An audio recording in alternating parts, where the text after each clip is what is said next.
how do we specifically annul the belief of heredity?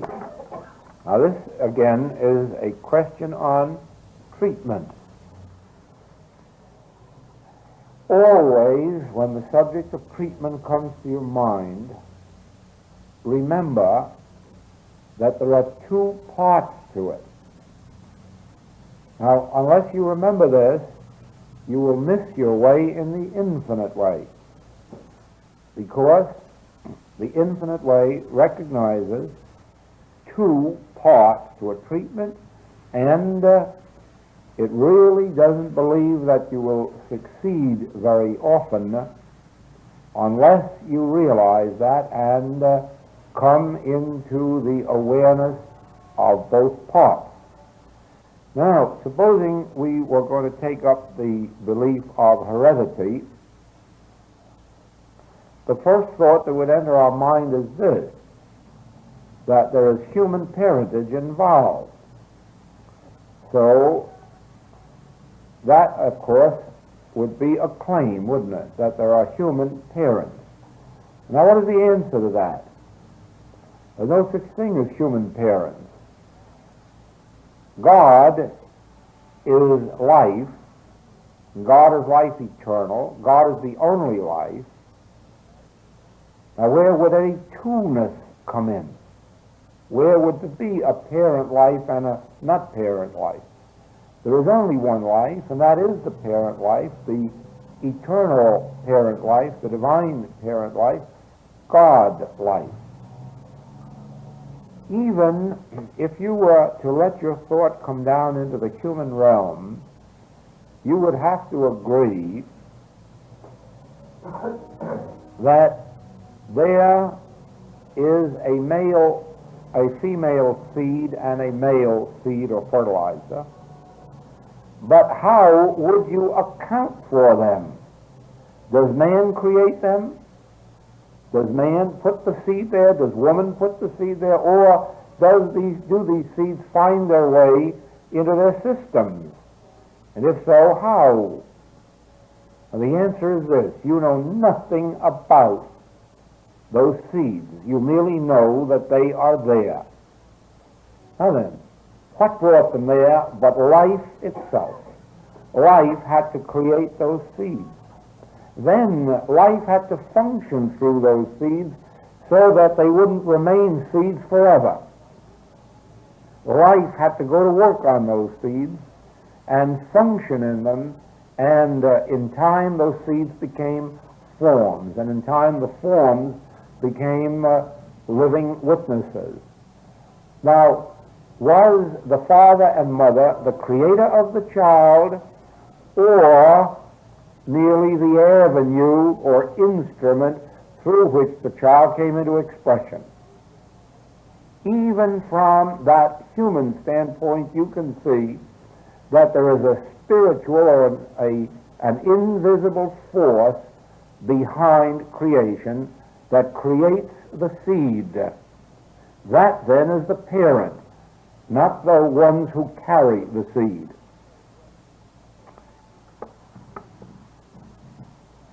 To go back to your treatment and realize the fatherhood and motherhood of God gives us a wonderful sense of inheritance, doesn't it? Because all that we can inherit is of the Father. All that we can inherit is of the Father, Mother, God. All that can happen is the emanation of the one life expressing itself, one life revealing itself, one life demonstrating itself, one life manifesting itself individually, universally, impersonally, impartially. Can that individualization have any qualities that it did not receive from its source? Well, certainly not. Certainly not. The source of life, God, is the same life in expression. In the infinite way, you have the illustration of Lake Erie and Niagara Falls. Can the waters of Niagara Falls have any quality that the waters of Lake Erie haven't got? No, it's the same water appearing in one place and called a falls. It's the same water. And so it is. The qualities, the nature, the character of God is made manifest in its expression, individual life. Now then, it is true that we have this appearance of humanhood. It is true that we have this claim of a selfhood apart from God. But now the treatment is getting somewhere. It isn't a condition, it's a claim. So you don't change the inheritance outside somewhere. It becomes an activity of truth in your consciousness. And so in your consciousness, you realize the divine heritage of man as spirit, life, truth, love, harmony, joy, peace, power, and dominion. Now that would ordinarily bring your treatment to a close, but not in the infinite way. In the infinite way, having arrived at that point now of conviction, that point of where you've known all the truth about the life of God you can, and all the truth about the life of God in its infinite manifestation, in infinite form, now you go to the second part of the treatment, which is to say, speak, Lord, thy servant heareth. Now you await the seal of God, the confirmation or grace of God. Now you wait for the real treatment to begin. Yours was only a preparatory step, preparing your consciousness for the reception of truth from the Father within. All of this verbal treatment, whether orally spoken or silently thought, was not a treatment to your patient or his claim. It was a preparation of your own thought for the inflow of the divine treatment, the Word of God, which is quick and powerful and sure and goes right to the dividing asunder. You see that? Now, I may be what we call cold. In other words, not close to God, not in the sense of God. And when this claim presents itself, the call comes. And so I've got to lift myself above the sense testimony. And so I may retire to a chair and very quietly ponder the idea of God and this one life and the divine heritage. I would remember perhaps some of those statements of Scripture. We are joint heirs with Christ and God to all the heavenly riches. What then is the nature of our inheritance? Spiritual, life, truth, and love. And then, as I say, when I felt that I couldn't think any more truth and couldn't know any more truth, then I would get still. I will listen for thy voice. Speak, Lord, thy servant heareth. And then in that silence would come some unfoldment or some click or some realization or some falling away of responsibility. And then I would say, thank you, Father, God is on the field. Now, whether or not that individual has a healing in one treatment or not is not the point. The point is that now, having received the seal of God, you have given your treatment and given it perfectly and completely. You may receive a call again the next day for treatment, and you may again have to get quiet and begin to know some truth until you again arrive at that point where you've known all the truth you can, and then await that word again.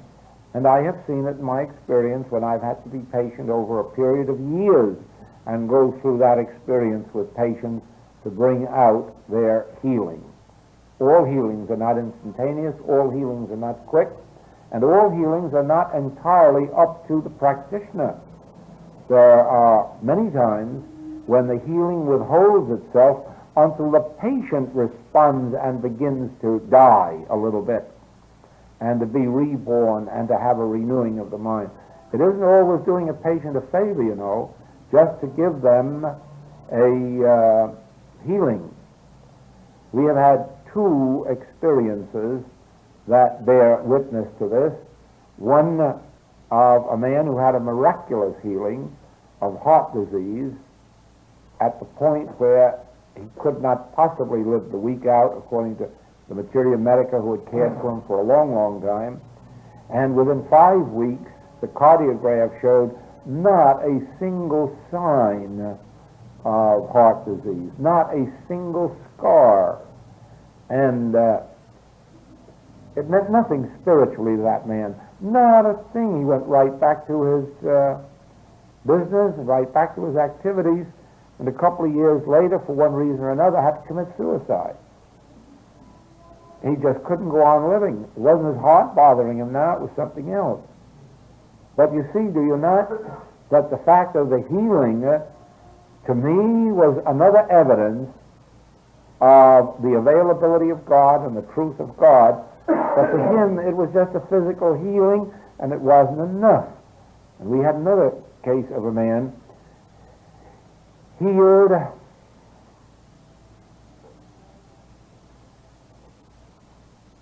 less than 12 hours after the doctors had said he could not live until morning, and so completely healed that he left the hospital 3 days later.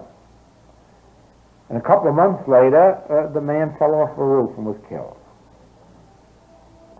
But when he was told about his healing, he said, "I'm not interested in God. I don't believe it." You see, nothing had happened to that man, not a transformation of consciousness. He had made his demonstration through the practitioner at that moment having been in heaven. How about the 10 lepers? One of them returned. What happens to the other? They were healed too. But what happens to them? Who knows? Who knows? They never acknowledged any transformation of consciousness. They went on their way materially improved. Well, you know the story of taking one devil out of yourself and making room for 7 more to come in. And so it is. A physical healing in and of itself is nothing. But when the physical healing comes and brings with it a transformation of consciousness, even if it's only enough to keep one on the path. I had a miracle healing myself in 1921. And it was a miracle through a practitioner right here in New York City. But even though it did not bring about the immediate transformation of my soul and my spiritual awakening, one thing about it, I never again left off my study until that experience in 1928. At least there was enough of the spiritual glow came with it, but I just didn't turn around and say, whereas before I was sick, now I'm well, now let me get out and make some more money. No.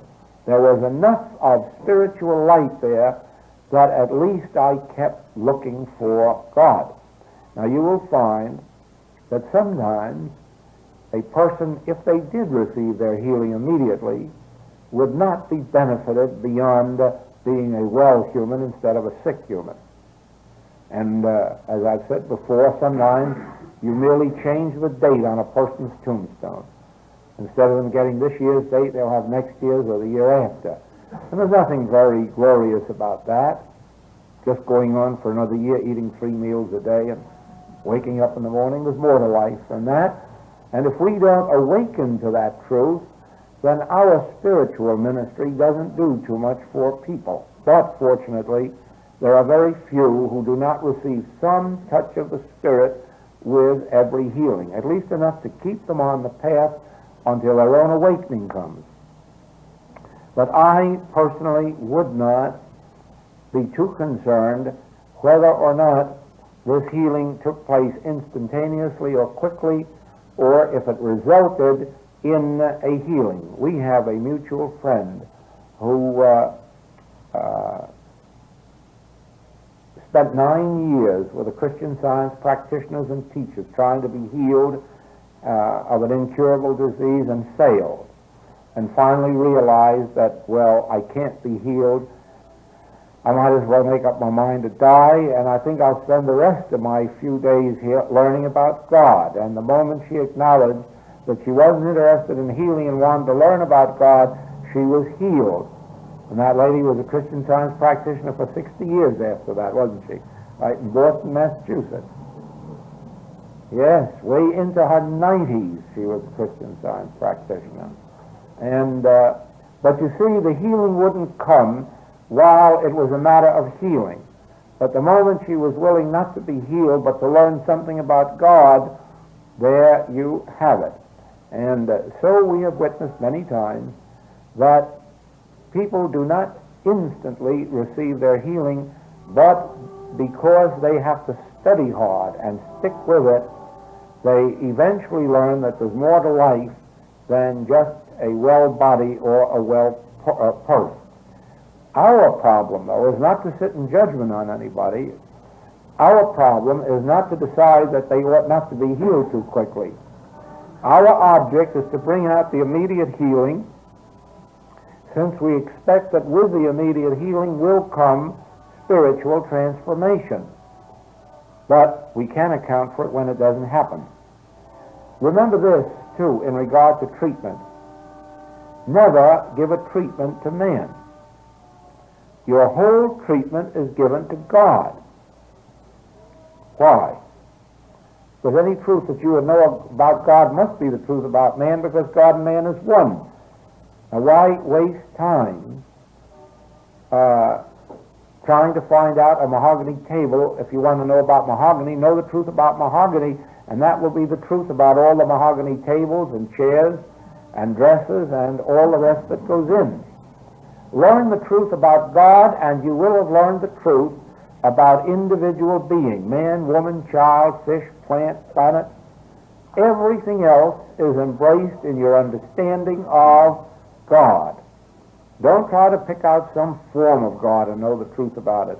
Know the truth about God, and that becomes the truth of your patient.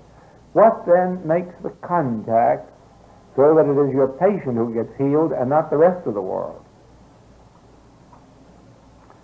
Do you believe that I can do this thing?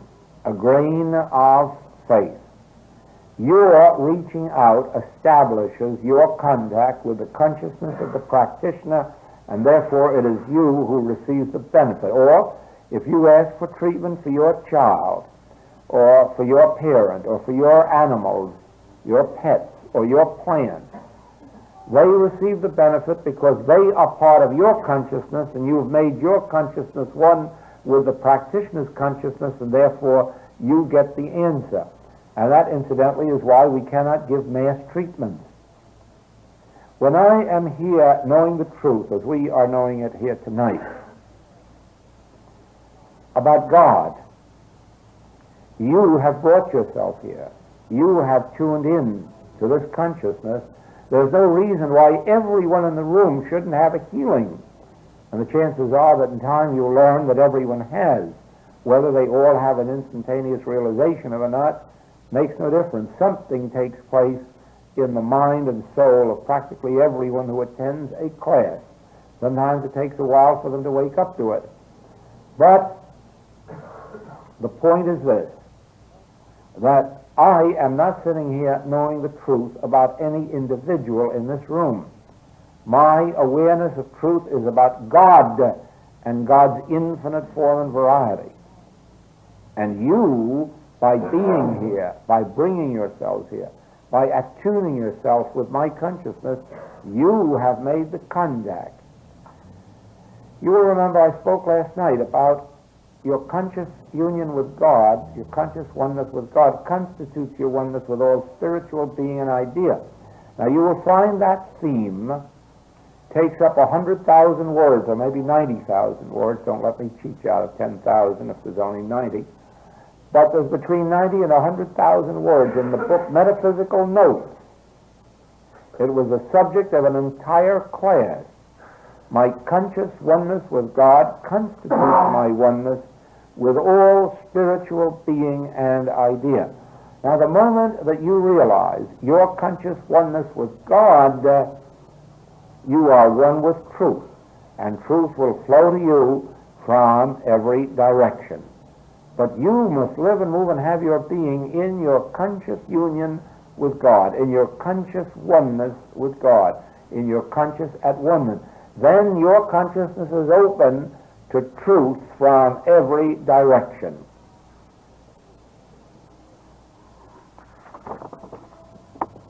The Christian Science Reading Room sell a pamphlet resolved to watch our conversation. I have been wondering just how one following the infinite way should answer those who come to us with statements of discord or who seem to expect from us some comment relative to some discordant subject without raising antagonism or inviting an argument. Well, of course, the answer to that is just this. If the person is not metaphysically inclined, I would not give them a metaphysical answer. I would answer them in their own language. Recently, a middle-aged couple was very much disturbed about all these rumors about atomic bombs and so forth and so on, and couldn't understand why we weren't disturbed about it. And knowing they had no interest in metaphysics, my answer was, well, what do you want, to live forever? And that seemed to satisfy them, that I was ready for the end if it came. Now, what would be the use of saying to that person that if you are one with God, it will not come nigh your dwelling place? First place, if they believed in God, they wouldn't have been upset, would they? No. Do you see the point? That, and so it is.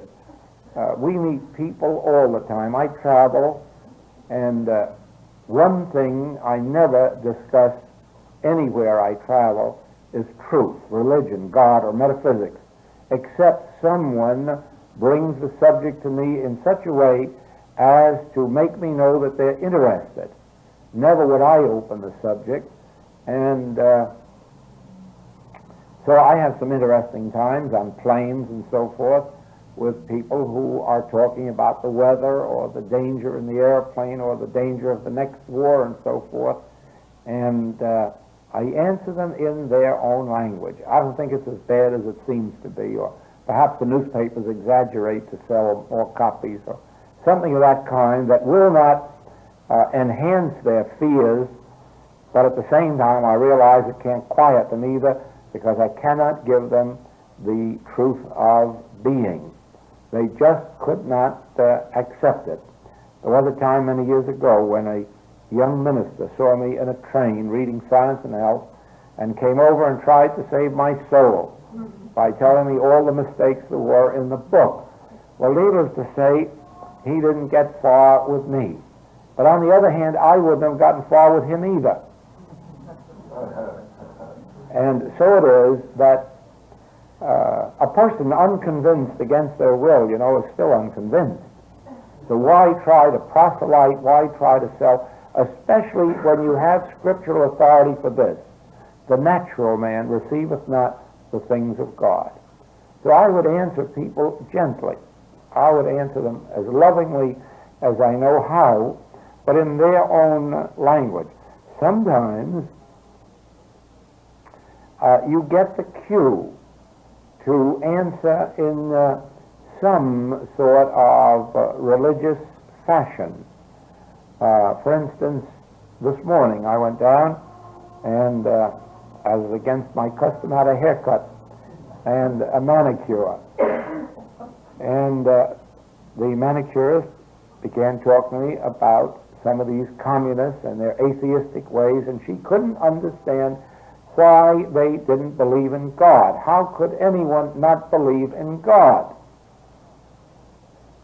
So I couldn't answer why they couldn't believe in God, but I said maybe their particular God hadn't done much for them, and you couldn't blame them for not believing it. Oh, I never thought of that.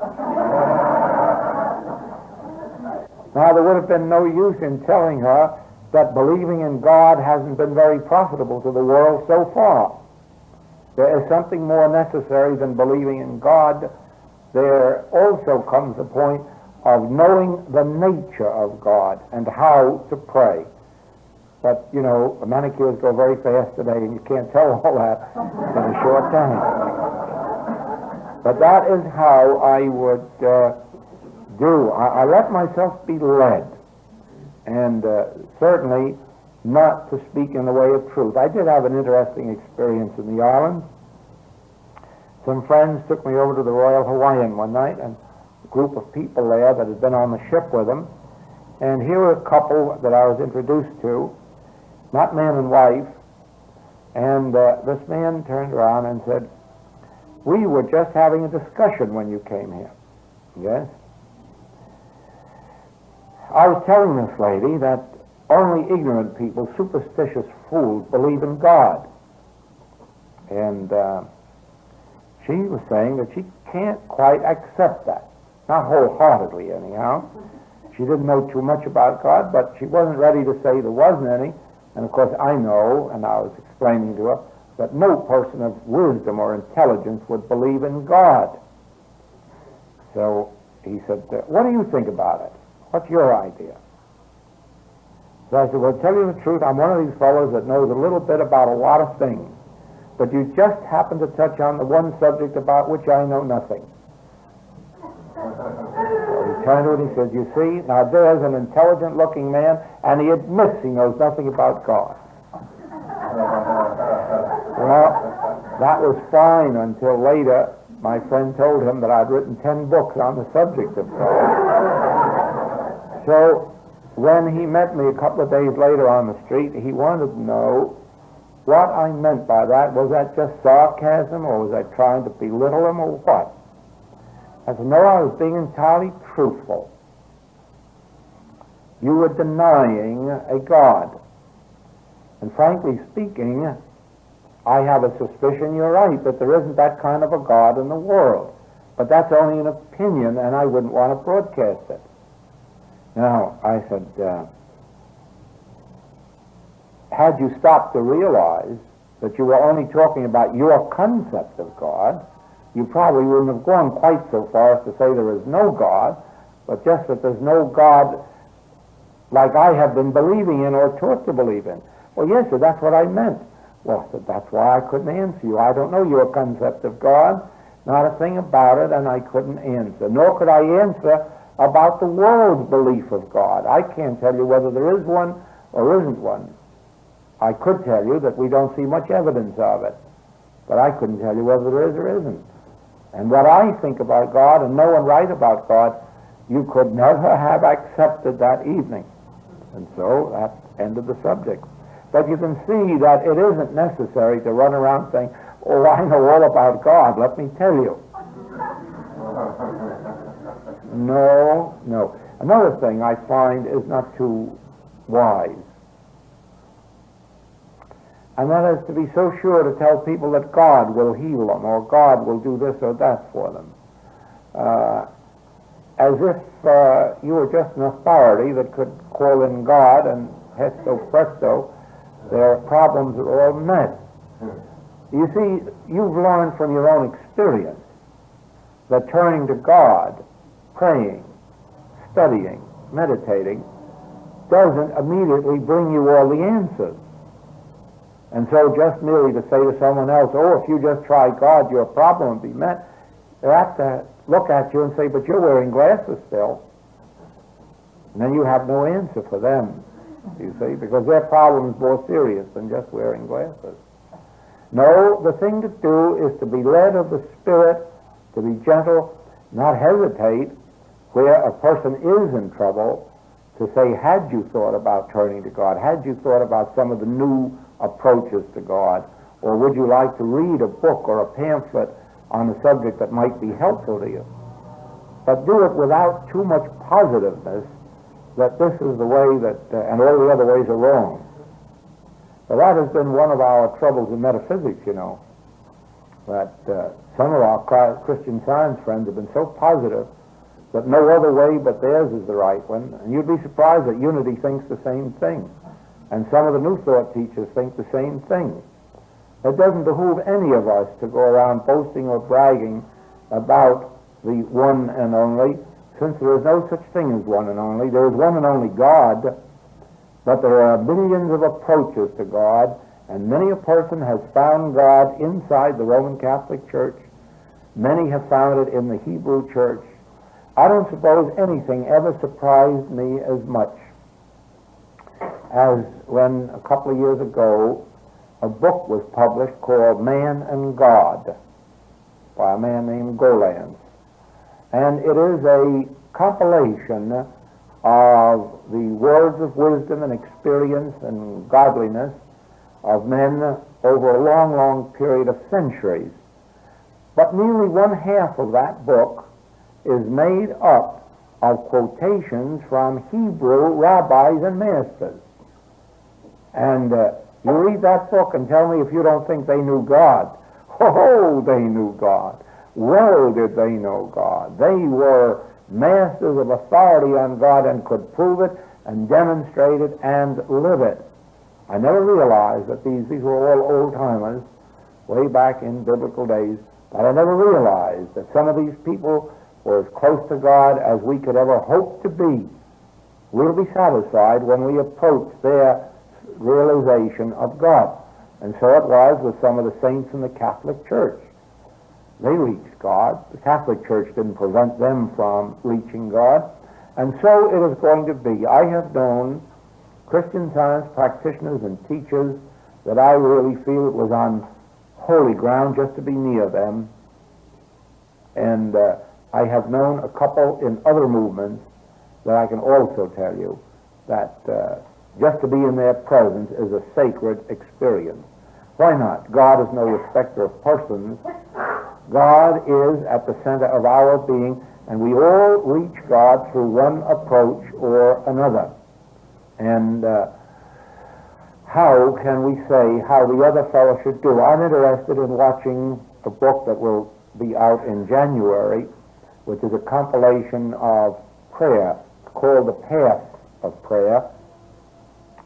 And it is a compilation of many ways, many paths of prayer in reaching God. And in it, there is nearly a whole page of quotations from the Infinite Way. This man who compiled it found the Infinite Way late in his work, but felt that it deserved a place in there. Well, now when people read that and see the Infinite Way approach to God, many are going to be very sure you couldn't reach God that way and that God isn't that kind of a God. And I suppose as we read other passages in that book, we will say, why should that be in the same book with the Infinite Way? Because it can't be right. But that isn't so. God is an individual demonstration. And many people reach God in many different ways. We can only show forth our understanding of God to you because you have been drawn to this particular way. And that is one reason I will not advertise. I'm satisfied for only those people to be here who have been drawn and can in a measure understand this approach. Whereas by advertising, we could bring in a couple of hundred people from the outside who would be in continuous conflict with me. And my period up here on the platform would be an unhappy one, because I love to talk only to those that I know in advance are going to agree with me. Somebody said many years ago that Joel believes there's only one mind, and that's his. I have in my possession a copy of an alleged conversation between Jesus and John on the subject of whether or not this is a material universe or a material body. But I have seen this too. And this original manuscript is in the British Museum. And, of course, I would be no authority as to how authentic it is, and therefore could make no comment about it. But certainly, when the question is asked, is there a material body, the answer is true, that the saints believed that their bodies were fashioned of clay, and this believing brought them to death. Now, what could be more true than that? No matter who said it, whether it was Jesus, John, Mary Baker Eddy, Joel Goldsmith, who cares who said that? Don't you know that that's true, that the longer you accept that your body is made of clay and that you come of human parentage, that you're on your way to death. Only in the moment that you can see that life itself expressed itself as your individual being, only in that degree will you ever rise above death.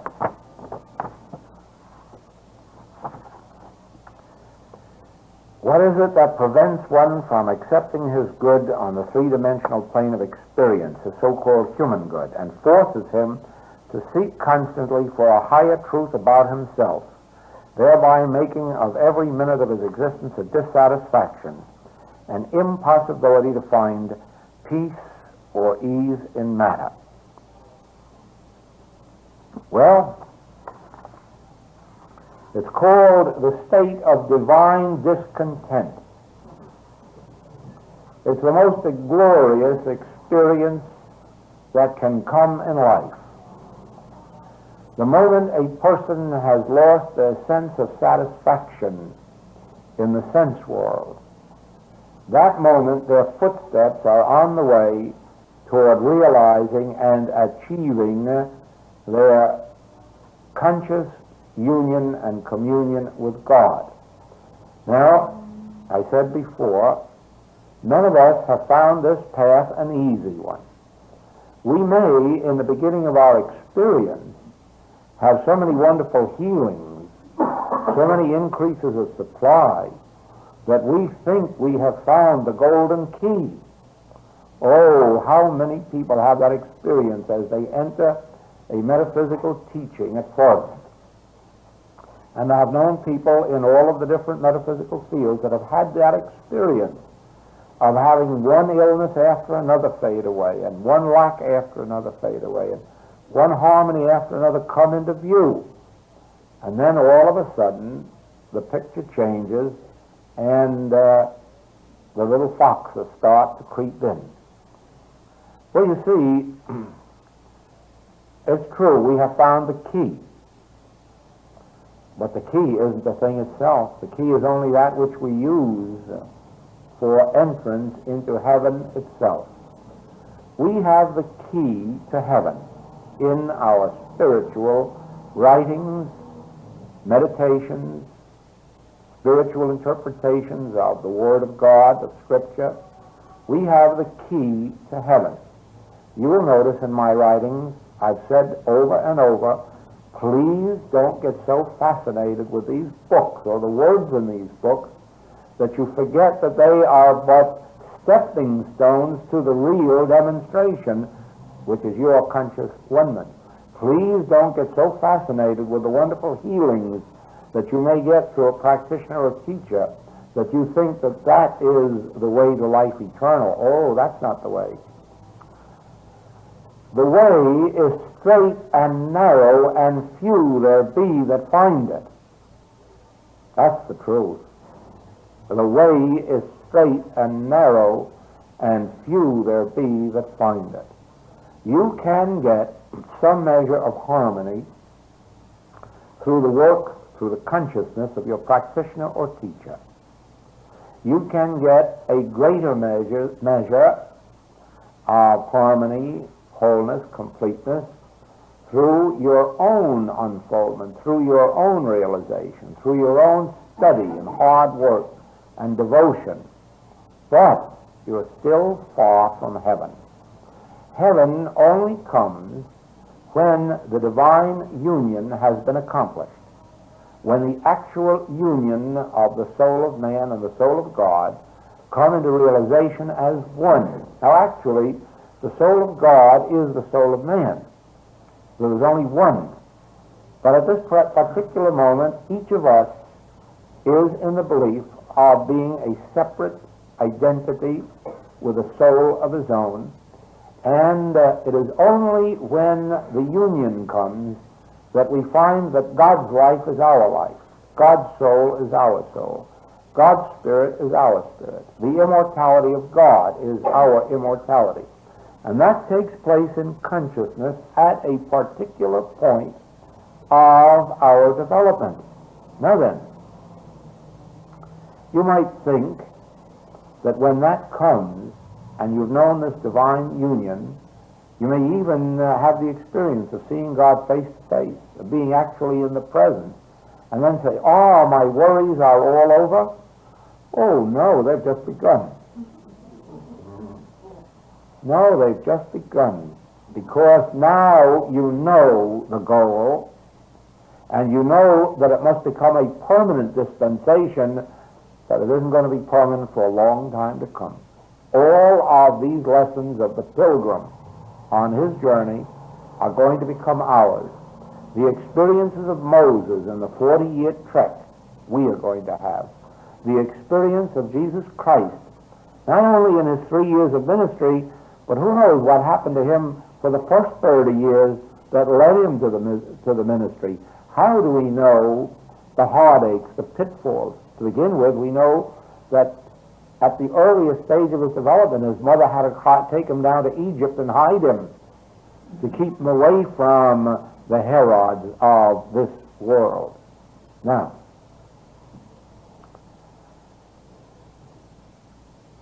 in Scripture, you can read the trials and tribulations of Jesus, and you will find that at no point in his ministry did he attain the complete release from human problems until after the crucifixion, resurrection, and ascension. That's tough medicine, but that's why he said that the way is straight and narrow. And if you were to read the life of one of the greatest women of all time, Mrs. Eddy, you will find out that way into her middle years, she had an awfully hard time. Hard time. And few people have ever sought for God as religiously, as diligently as she did, because her need was greater than that of most women. But ultimately she found some measure of it. And from there on her troubles began. Follow her life from 1875 with the publication of the first edition of Science and Health, when it took 6 or 7 people to raise the $1,000 necessary to publish that first 1,000 copies. 3 years it took to sell 700 copies. Follow her in those years into her coming into Boston with it, failing after having saved up money as a practitioner and teacher in Swampscott, going to Boston with her savings, spending them all, going home broke again and having to begin all over, returning to Boston again to face that city of, at that time, horrors, and not much better now, and coming to that place where it became necessary to organize a church. Follow her as 3 times she bought and rebought the original property where the original mother church is, and saw her students lose it in mortgage foreclosures. And 3 times she had to buy it back again.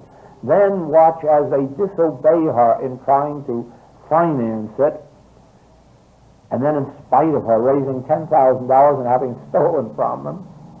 Watch her as student after student leaves her, quits her. Watch her after she forms the first Christian Science church, and 1 year later has to face a board of directors who want to excommunicate her because she isn't living the life of a Christian Scientist. Follow that if you want to know what happens after you have caught your glimpse of this work. And then you will find that even though you don't ever found a religion, though you may never write a book that becomes a textbook on it, you still will have the problems of family. You will have husbands who will not understand or approve of this, and you will for a long while have battles on that score. You will have children who will disregard it. You will have friends and relatives who will disown you. Experience after experience, and sometimes those of your own household become your enemies. And so, the object of it all is this. When your problems have come to an end, you will find this. But the source of your good is spirit. And you will find such conscious communion with it that it will appear outwardly as the good experiences of your life. Now, very few will be faced with the experiences of those who go out into the actual spiritual ministry. Those will have the highest understanding, but they will meet with the roughest and toughest experiences. They are the ones who will take the world's hatred of truth. They are the ones who will be confronted with enmity from without and from within, with jealousy at every step of their progress, antagonism both from the world and from their own students who cannot quite understand how you can be so successful, but they can't. No, those who go into the active spiritual ministry will be required to have the highest understanding. They will bring the highest blessings to mankind, but they will take the highest vilification that the human world can give them. But you who do not come out into the spiritual ministry will, in a short time, a much shorter time than you can realize, find the center of your own being and find your home lives and your community lives made happier, healthier, and wealthier. But for heaven's sakes, don't go out into the spiritual ministry unless God takes you by the nape of the neck and says you're going to do it or else. If you can resist it, resist it. Because it isn't your place, it isn't anyone's place, until that inner something just says, well, there is no other way. Because it takes everything that one has really to stand. You don't know at this minute the antagonism the world has toward truth and toward those who stand for truth. It wants good, but it wants it in its own particular way. It would love to have world peace, but not by praying for its enemies. Tell them you can have world peace. Just meet every day and pray for your enemies, and within a year you will have world peace. And they won't do it. They won't even do it in their individual lives, much more in their public and national lives. Why? Because it doesn't lie within anyone's capacity to obey a spiritual call except in proportion to the grace of God that is laid upon them. That's why.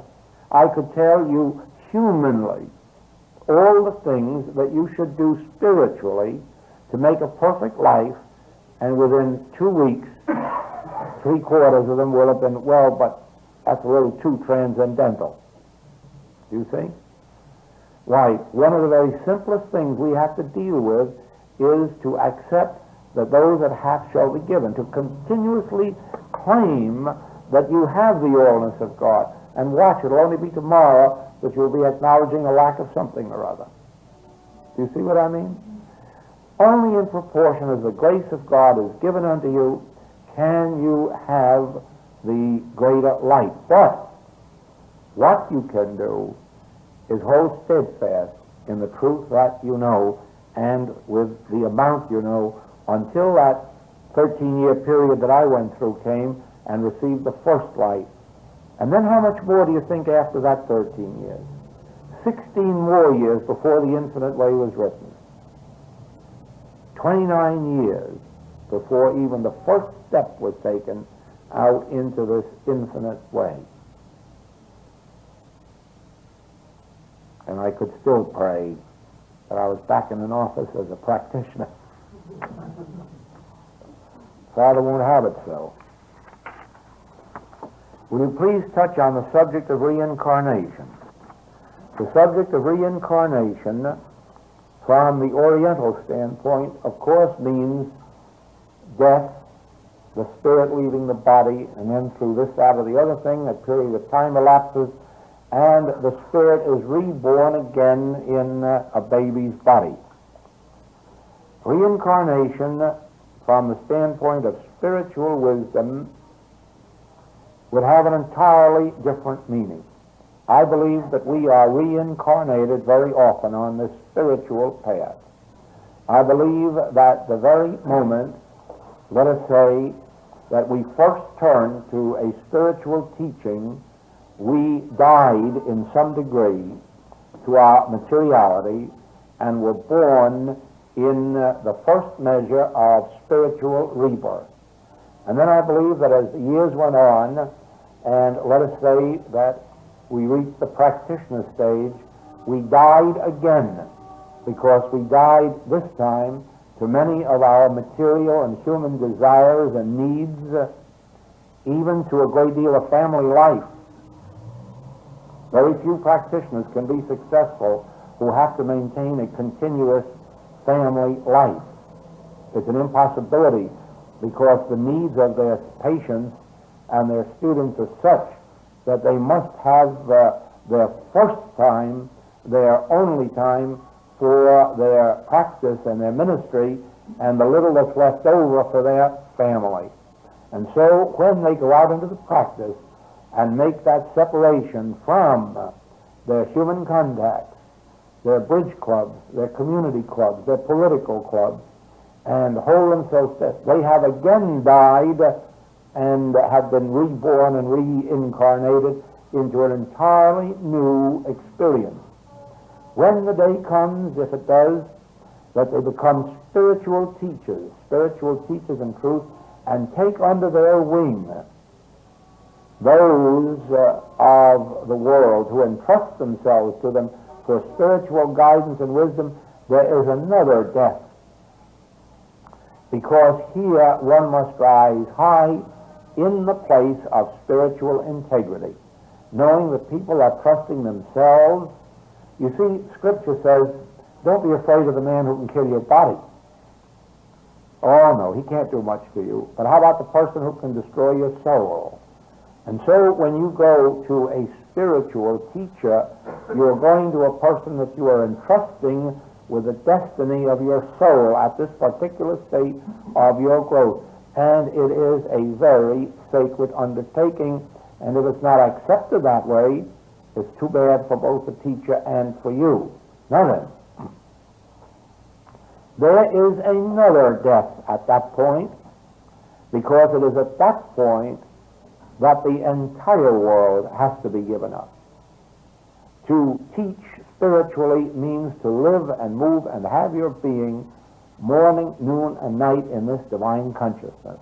There is no room left for social engagements, no room left for public dinners, no room left for much banqueting, no room left for a lot of friends, not much room left for community life or political life or worrying about who's going to be president or who isn't.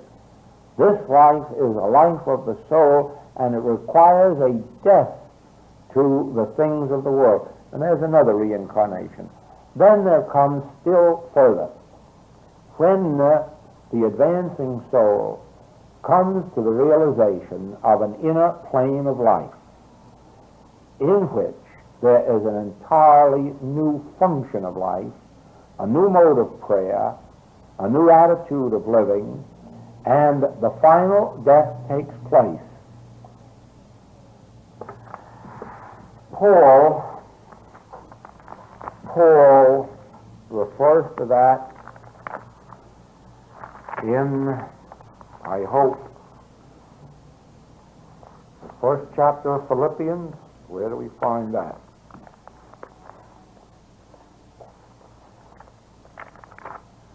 Philippians, let's see, yes. He says, "For to me to live is Christ, and to die is gain. But if I live in the flesh, this is the fruit of my labor. Yet what I shall choose, I wot not. For I am in a strait betwixt two, having a desire to depart and to be with Christ, which is far better. Nevertheless, to abide in the flesh is more needful for you. And having this confidence, I know that I shall abide and continue with you all for your furtherance and joy of faith. There was the final death of Paul. Paul could have made the transition out of the sense of flesh into the heavenly kingdom, into his life in Christ, which is the ultimate of all, that which the Hindu calls at the end of reincarnations, the period when you never reincarnate again, when you never incarnate again, when you attain nirvana, or the top flight of heaven.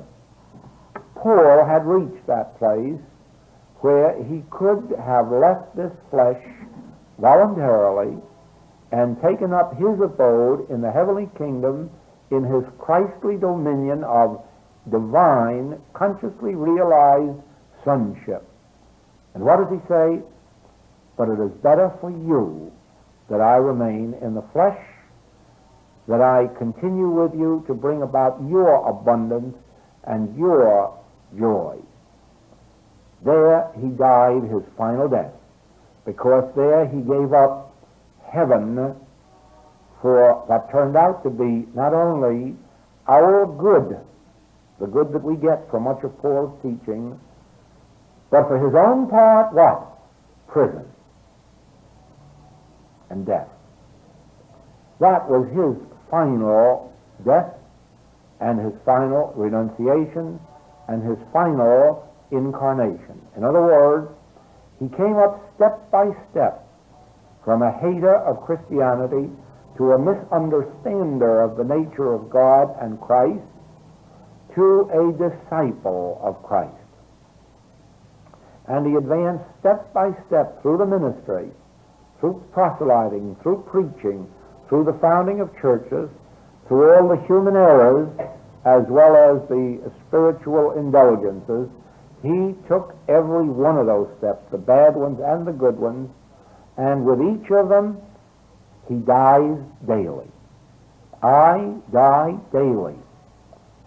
And finally he comes to that last place of death and resurrection where he knows, now I have attained nirvana. I have attained my spiritual sonship in Christ, and now I need no longer walk the earth. I need no longer be concerned with problems, not of mine or of yours. I can be forever in my eternal divine sonship, hid in the bosom of God. But no, I'm going to die to heaven. I'm going to die even to heaven, and remain that your faith, your abundance might be increased. And so you see that life is a series of deaths and a series of rebirths or reincarnations. And where does all of this take place? Out here in mother's womb? Be transformed by the renewing of your mind. All of the deaths, all of the rebirths, and all of the reincarnations take place as an activity of truth in our individual consciousness.